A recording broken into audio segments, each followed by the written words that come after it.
गुरु berry साध संगत जी, नमस्कार जी। आप सब कैसे हो? आशा करती हूँ बाबा जी के श्री चरणों में अरदास करती हूँ कि मालिक की कृपा से, निरंकार दातार की मेहरबानी से आप सब बहुत खुश होंगे, मौज बहार में होंगे और अवश्य ही भजन सिमरन में होंगे। साध संगत जी, मैं हाजिर हूँ आज आप सभी से एक बहुत ही खूबसूरत साखी साझा करने के लिए। उम्मीद करती हूँ ये साखी आप सभी को बहुत पसंद आएगी। तो साथ संगत जी, चलिए आइए समय ना गवाते हुए साखी को आप सभी से साझा करते हैं जी। साथ संगत जी, एक पिता पुत्र व्यापार धंधा करते थे।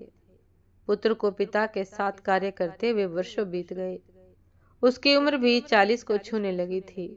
फिर भी पुत्र को पिता ने ना तो व्यापार की स्वतंत्रता देते थे और ना ही तिजोरी की चाबी। पुत्र के मन में सदैव यह बात खटकती। वह सोचता, यदि पिताजी का यही व्यवहार रहा तो मुझे व्यापार में कुछ नया करने का कभी भी कोई भी अवसर नहीं मिलेगा। पुत्र के मन में छुपा क्षोभ एक दिन फूट पड़ा। दोनों के बीच झगड़ा हुआ और संपदा का बंटवारा हो गया। पिता पुत्र दोनों अलग हो गए। पुत्र अपनी पत्नी बच्चों के साथ रहने लगा। पिता अकेले थे। उनकी पत्नी का देहांत हो चुका था। उन्होंने किसी दूसरे को सेवा के लिए नहीं रखा, क्योंकि उन्हें किसी पर विश्वास नहीं था। वे स्वयं ही रूखा सूखा भोजन बनाकर खा लेते, या कभी चने आदि खाकर ही रह जाते, तो कभी भूखे ही सो जाते थे।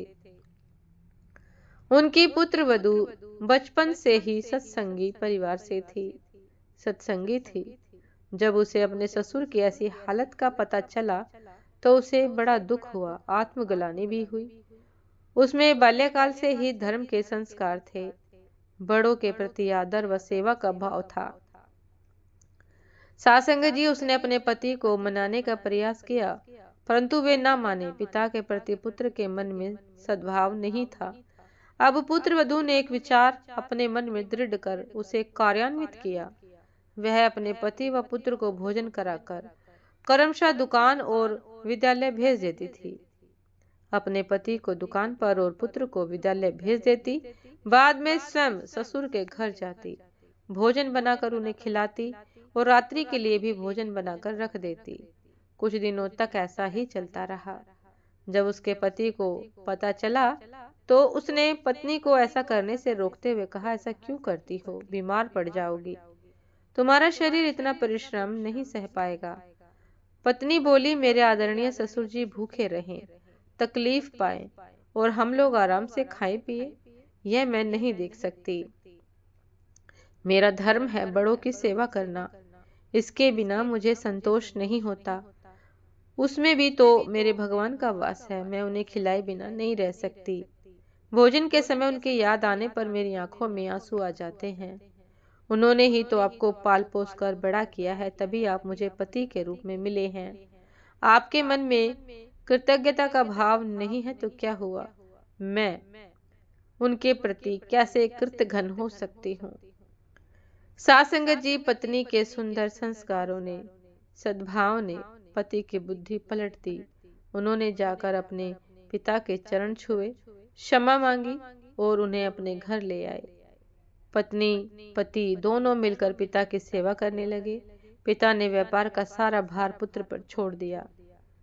तो सासंगत जी, किसी परिवार में, किसी भी व्यक्ति में सच्चा सद्भाव है, यदि परिवार के किसी भी व्यक्ति में सच्चा सद्भाव है, मानवीय संवेदनाएं है, सुसंस्कार है, तो वह सबके मन को जोड़ सकता है।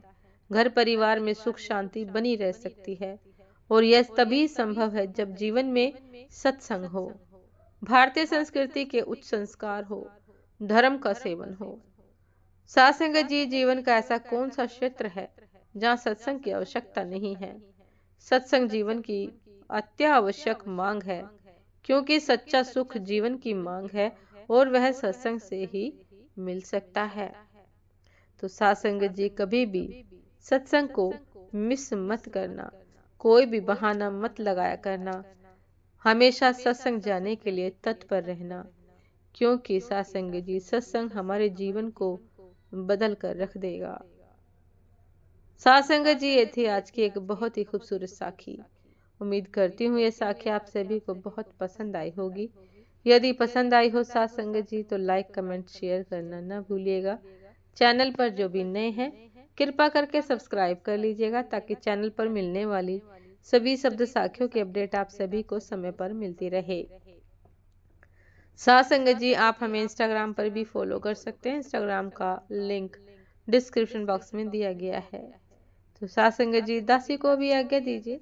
आपसे फिर मुलाकात होती है एक नए शब्द साखी के साथ, एक नए खूबसूरत विचार के साथ। तब तक के लिए नमस्कार जी।